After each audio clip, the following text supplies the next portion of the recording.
اعوذ باللہ السمیع العلیم من الشیطان الرجیم من حمزہ ونفخہ ونفثہ بسم اللہ الرحمن الرحیم رب ادخلنی مدخل صدق واخرجنی مخرج صدق واجعل لی من لدنک سلطانا نصیرا۔ السلام علیکم ورحمۃ اللہ وبرکاتہ۔ آج میں اس ویڈیو کے ساتھ آپ کو حاضر ہوں۔ یہ واقدی سیریز کی پہلی ویڈیو ہے۔ محمد بن عمر بن باقر الاسلمی، مورخ اسلام، مغازی کے بہت بڑے عالم، اور اس حوالے سے میں ایک لمبی ویڈیو بنانے کی بجائے چند چھوٹی چھوٹی ویڈیو بناؤں گا، اور اس پہلی ویڈیو میں واقدی پر جو کذاب کی جرح ہے اس حوالے سے میں بیان کروں گا کہ کذاب کی جرح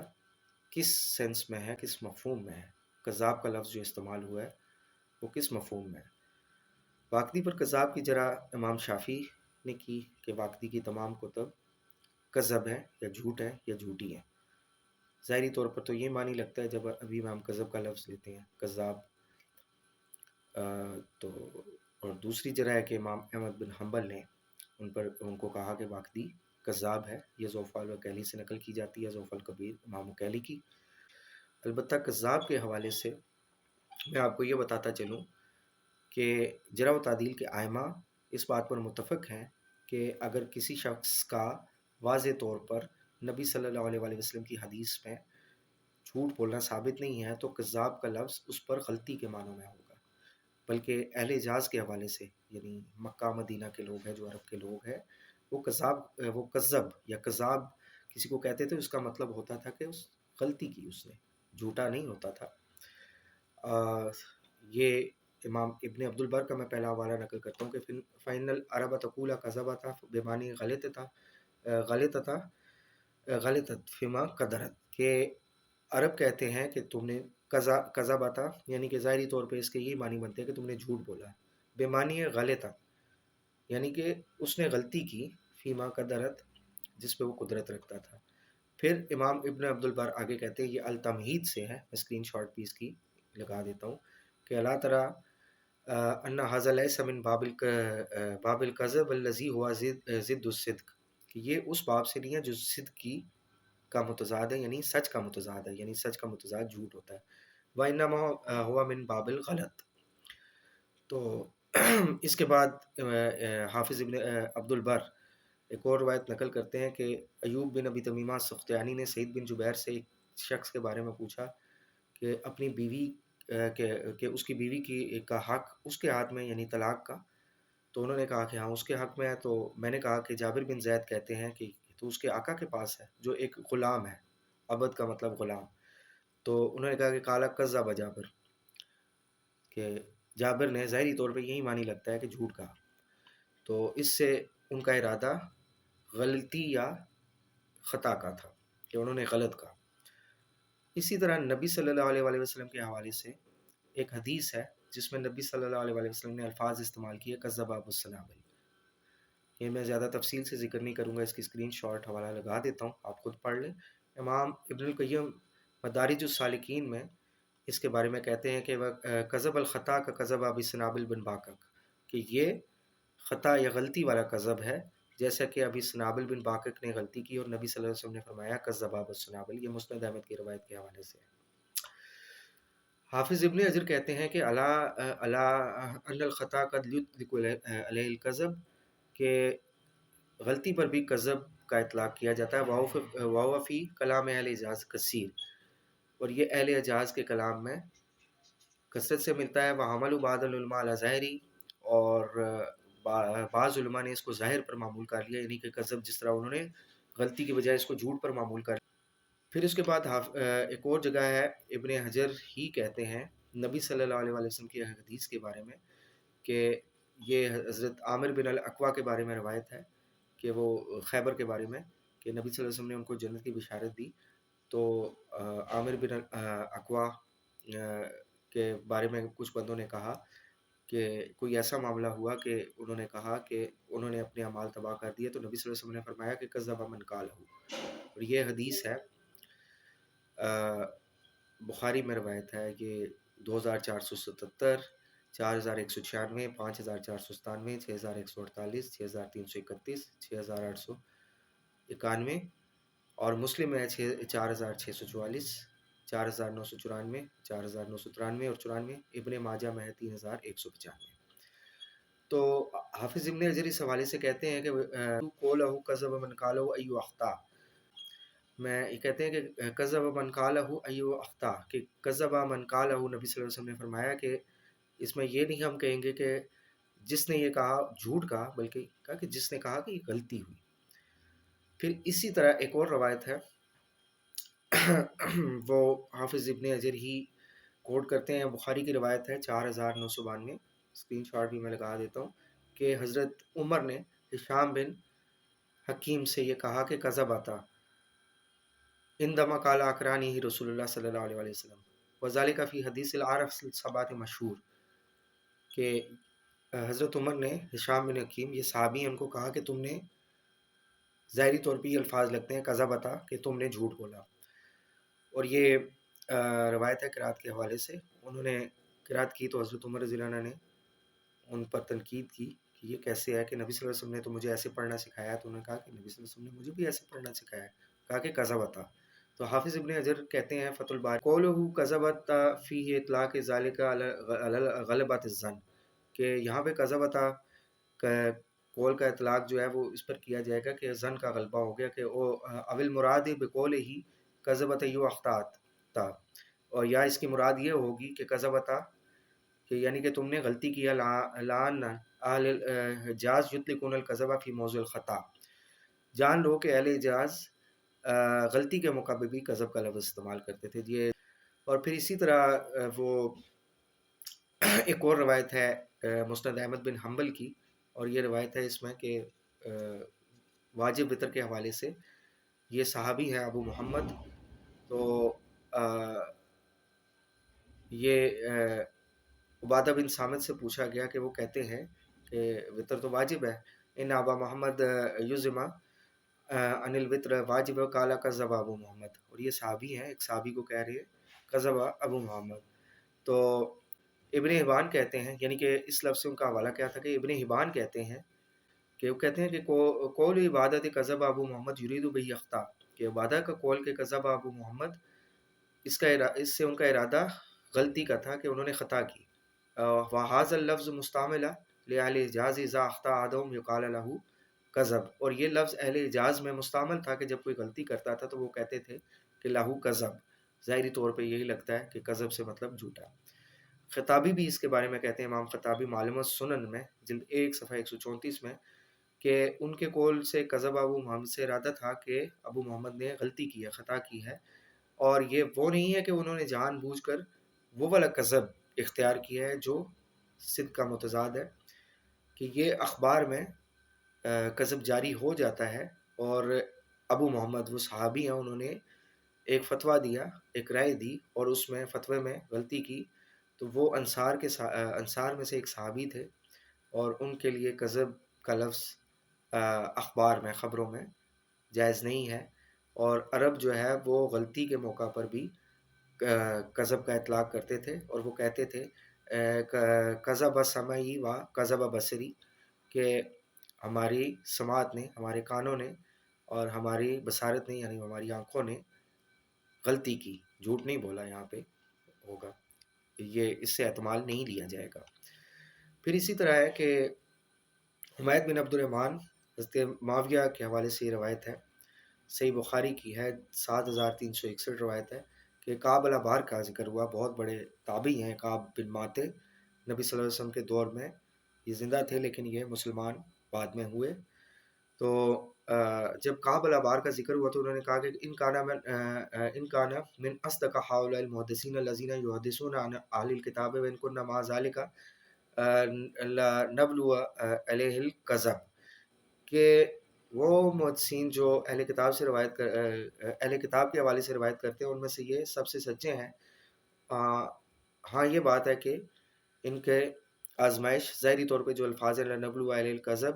کہ ان کی آزمائش کذب کے ساتھ کی گئی، یعنی کہ یہ کذب میں مبتلا ہو جاتے ہیں، تو ظاہری طور پہ یہی لگتا ہے کہ یہ جھوٹ ہے، حالانکہ کعب الاحبار جو ہیں وہ ثقہ تابعی ہیں، سب لوگ اس بات پہ متفق ہیں۔ حافظ ابن حجر اس کلام کہ ابن حبان نے کتاب الثقات میں کہا کہ ارادہ معاویہ یختی، کہ معاویہ رضی اللہ عنہ کا یہ ارادہ تھا کہ انہوں نے غلطی کی ہے، احیانا فیما یخبر بہی، کہ ہم جانتے ہیں ان چیزوں کے بارے میں جس حوالے سے وہ ہمیں خبر دیتے ہیں، ولم یرد انہ کانا کذابا، اور ان کا ارادہ اس سے ان کو کذاب، جھوٹا والا کذاب کہنے کا نہیں تھا۔ اسی طرح ابن حبان برد مولا سعید بن المسیب کے بارے میں کہتے ہیں کانا یختی و اہل الحجاز یسمون الخطا کذبا، کہ سعید بن مسیب نے اپنے مولا برد کو کہا تھا کہ لا تکذب علی کما کذب اکرمہ علی ابن عباس، کہ مجھ پر ایسے جھوٹ نہ باندھو، ظاہری طور پہ یہ ترجمہ لگ رہا ہے نا کہ کذب کا لفظ استعمال ہوا ہے تکذب، کہ مجھ پر اس طرح جھوٹ نہ باندھو جیسے اکرمہ نے ابن عباس پر باندھا تھا۔ تو ابن حبان کہتے ہیں کہ کانا یفتی والے الحجاز یسمون الخطا کذبا، کہ اہل یہ غلطی کرتے تھے، یعنی کہ برد سعید بن مسیب کے جو مولا ہیں غلطی کرتے تھے، اور اہل حجاز غلطی کو کذب کا نام دیتے تھے۔ بالکل اسی طرح حافظ ابن حجر نے کہا کہ وہ یکوی صحت ما حکاو ابن حبان، کہ جو ابن حبان نے کہا حکایت کی وہ صحیح ہے، قوی ہے، کہ یہ وہ یعنی کہ عرب انہم یطلقون الکذب علی موضع الخطا، کہ عرب جو ہے وہ غلطی کے موقع پر بھی کذب کا استعمال کرتے تھے۔ پھر اسی طرح ابن ابی حاتم کے حوالے سے ہے کہ انہوں نے اپنے والد سے سوال کیا کہ ان جنادہ بن مروان الحمسی، تو کہا کہ فقال لیس بقوی اخشی یکون کذب فی حدیث عبداللہ بن بصر، کہ انہوں نے کہا کہ وہ قوی نہیں ہے اور مجھے ڈر ہے، مجھے خدشہ ہے کہ اس نے حدیث عبداللہ بن بصر میں کذب کیا ہے، ظاہری طور پہ یہی لگتا ہے کہ جھوٹ۔ حافظ ابن حجر نے کہا کہ ارادہ ابو حاتم بقول ہی کذب اخطا، کہ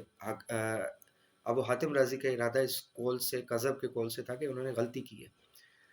تو یہ حافظ ابن حجر نے لسان المیزان پہ ذکر کیا ہے۔ اور پھر اسی طرح ہے کہ ومنہم ایزن عباد بن کثیر السقفی وقت کان سوری یکذبہ، میں معلمی اس حوالے سے کہتے ہیں کہ اما تکذیب لہ یعنی سوری فانما حکاہ الحاکم و ابو نعیم الاسبانی ولا ادری من این اخذہ،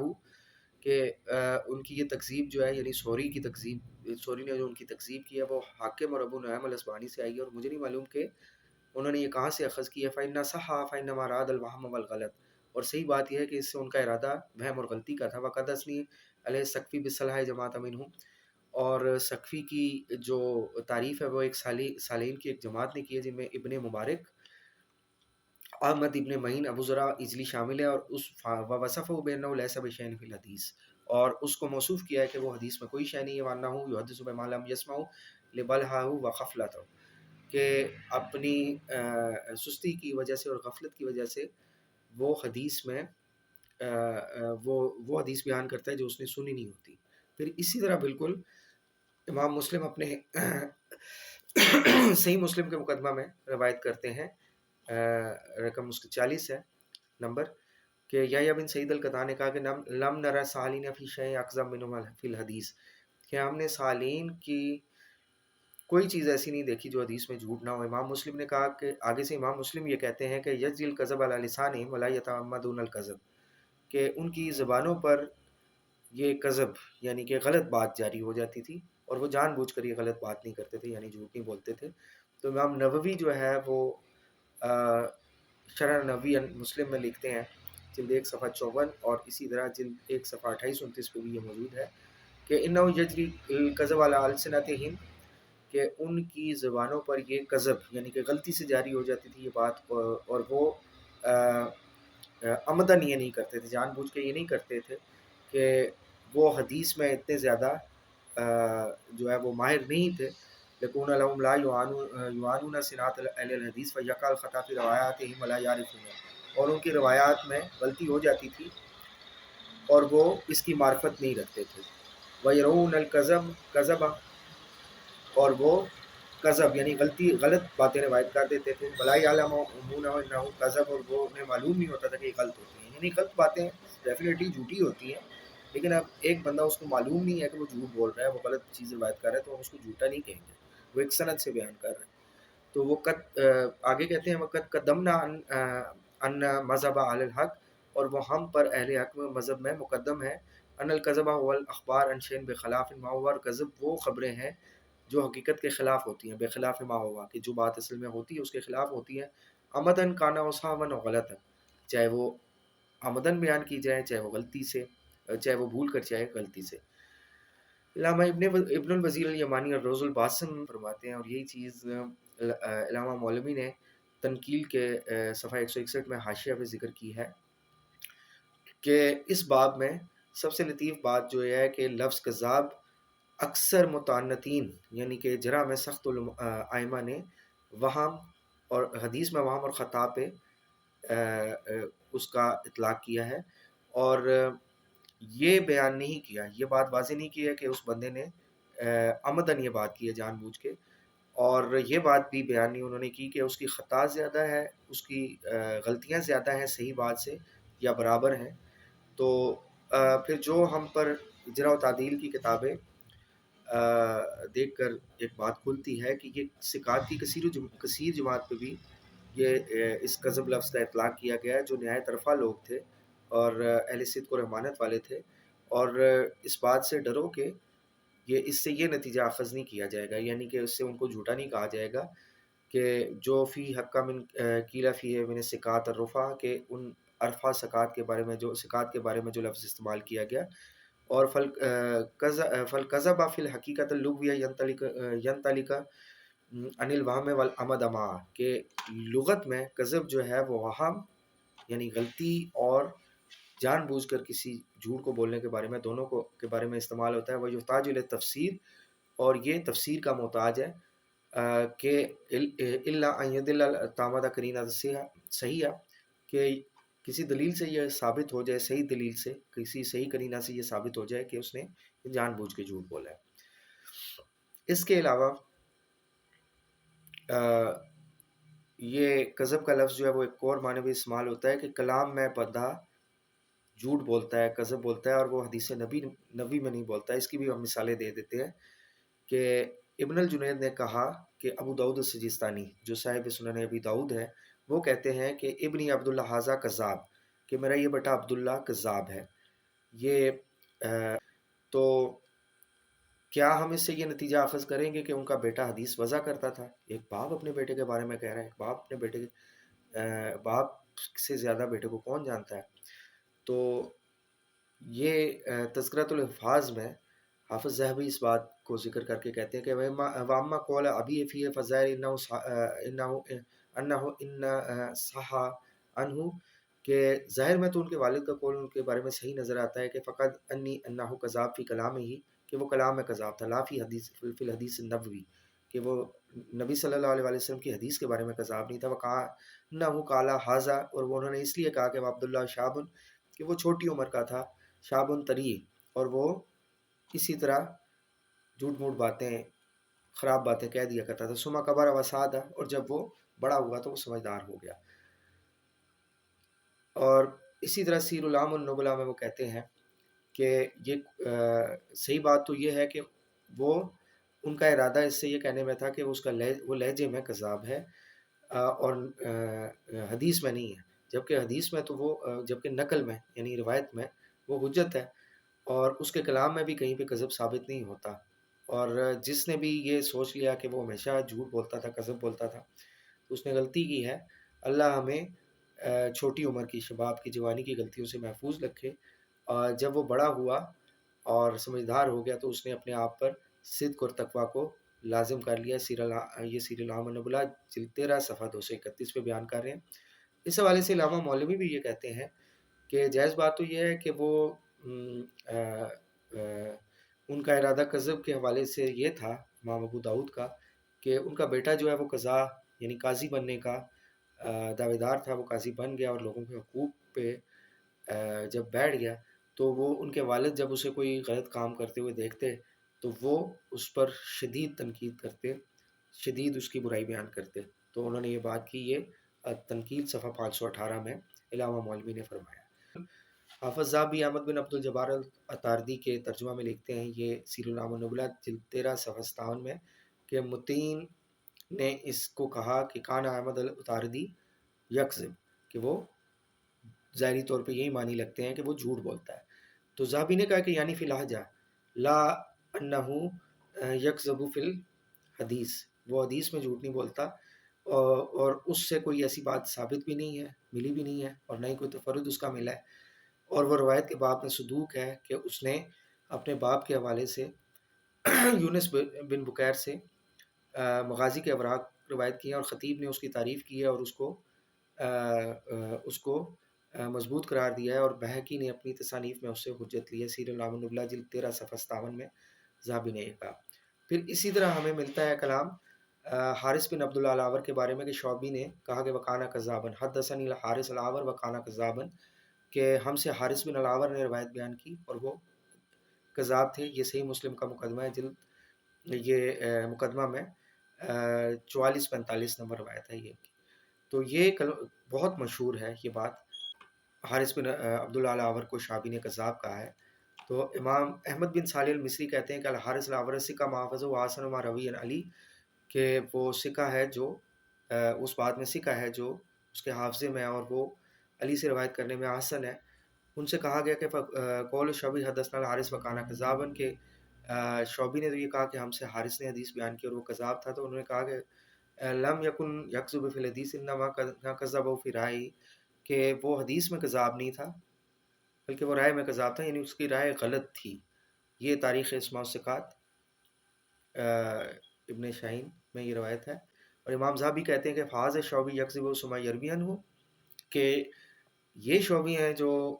اس کو کذاب بھی کہہ رہے ہیں اور پھر اس سے روایت کر رہے ہیں۔ وظاہر انہ کان یکذب فی اللہجۃ و حکایات، کی ظاہر تو یہی ہے کہ وہ لہجے اور حکایت میں کذاب تھا، یعنی غلطی کرتا تھا۔ اما فی الحدیث النبی فلا، اور حدیث نبی میں نہیں، یعنی کہ حدیث نبی میں کذاب نہیں تھا، جھوٹا نہیں تھا۔ وکان من اوعیۃ العلم، اور وہ بہت بڑے علم والا تھا، وہ علم کے ڈھیر والا تھا۔ یہ میزان الاعتدال میں حافظ ذہبی فرما رہے ہیں۔ اور اسی طرح ابو عمر ابن عبد البر کہتے ہیں کہ اظن شعبی ہو کہ بقولی فی الحارث، کے میرا ظن یہ ہے کہ شعبی جو ہے انہوں نے حارث کے اس قول کے حوالے سے وہ مڑ گئے تھے، یعنی رجوع کر لیا تھا کذاب، یعنی کہ کذاب کا جو قول ہے، اور حارث سے کذب ثابت نہیں ہے،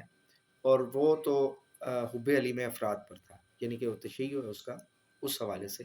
یہ قول نقل کیا ہے حافظ ابن حجر نے تہذیب و تہذیب میں۔ ہم دیکھتے ہیں کہ طلیت بن سلیمان المحاربی ہے، یحییٰ بن معین نے کہا کہ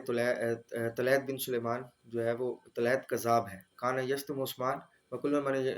من یشتم عثمان و طلع احد من اصحاب النبی صلی اللہ علیہ وسلم دجال لا یکتب عنہ، کہ وہ حضرت عثمان کو برا بھلا کہتا تھا، اور جو بھی عثمان کو برا بھلا کہتا ہے یا طلحہ یا کسی بھی نبی صلی اللہ علیہ وسلم کے صحابی کو، وہ دجال ہے، اس کے حوالے سے نہیں لکھا جائے گا۔ وعلیہ لعنۃ اللہ والملائکۃ والناس اجمعین۔ یہ تاریخ یحییٰ بن معین بروایت الدوری جلد 2 صفحہ 66 پہ ہے۔ اور یہ اس طلیت کی کے بارے میں امام احمد بن حنبل نے کہا کہ یہ شیعی ہے، اور میں اس میں کوئی حرج نہیں دیکھتا۔ نسائی نے اس کی تصحیح کی ہے، اور ذہبی نے کہا کہ ضعیف ہے، اور حافظ ابن حجر نے کہا کہ رافضی ضعیف ہے۔ بل ان ابن معین قال فی مرات اخرى لیس بشیء، بلکہ ابن معین نے ایک اور جگہ اس کو کہا کہ یہ کوئی شے نہیں ہے۔ اور اس میں آپ دیکھیں کہ جو امام احمد بن حنبل نے اس کو کذاب نہیں کہا، نسائی نے اس کو ضعیف کہا، کذاب نہیں کہا، ذہبی نے بھی ضعیف کہا، حافظ ابن حجر نے کہا کہ رافضی ضعیف ہے، کسی نے کذاب نہیں کہا، یعنی کہ کذاب کا لفظ انہوں نے اس احتمال میں نہیں لیا، بلکہ یہ غلطی ہے کہ یہ اس کی غلطی تھی۔ تو یہ ہم نے آپ کو بتا دیا کہ کذاب کا لفظ اگر کسی جگہ استعمال ہوتا ہے کسی راوی کے بارے میں، تو دوسرے ائمہ کا دیکھنا چاہیے کہ انہوں نے کیا اس راوی کے بارے میں کہا ہے، کہ کیا انہوں نے بھی کذاب کہا ہے۔ اور یہ ہم نے آپ کو بتایا کہ اہل حجاز جو ہے وہ کثیر طور پر غلطی پر بھی کذاب کا استعمال کرتے ہیں۔ تو امام شافعی جو ہے وہ حجازی تھے، امام شافعی قریشی تھے، حجازی تھے، تو انہوں نے واقدی کو کذاب کہا، تو اس سے ان کا مطلب یہ نہیں تھا کہ واقدی جھوٹا ہے، بلکہ انہوں نے یہ کہا تھا کہ واقدی کی کتابوں میں تمام کتابوں میں غلطیاں ہی غلطیاں ہیں، بہت غلطیاں ہیں۔ اور امام شافعی نے اپنی کتاب العلم میں واقدی سے ایک روایت بھی نقل کی ہے، یعنی کہ جہاں پہ ان کو کوئی روایت نہیں ملی کسی اور باب میں، تو انہوں نے واقدی کو کوٹ کیا، اس سے روایت لی ہے۔ تو انشاءاللہ ہم اپنی اگلی سیریز میں یہ دیکھیں گے کہ جو امام احمد بن حنبل کا معاملہ ہے کہ انہوں نے واقدی کو کذاب کہا، تو امام احمد بن حنبل نے کیا جرح کی ہے واقدی پہ، کیا ان سے یہ جرح ثابت ہے، کیا ان کی یہ جرح جو ہے وہ اس لیول کی ہے کہ اس کو مانا جائے کذاب لفظ کے علاوہ بھی، جو ہم نے آج تفسیر اس کی بتائی ہے۔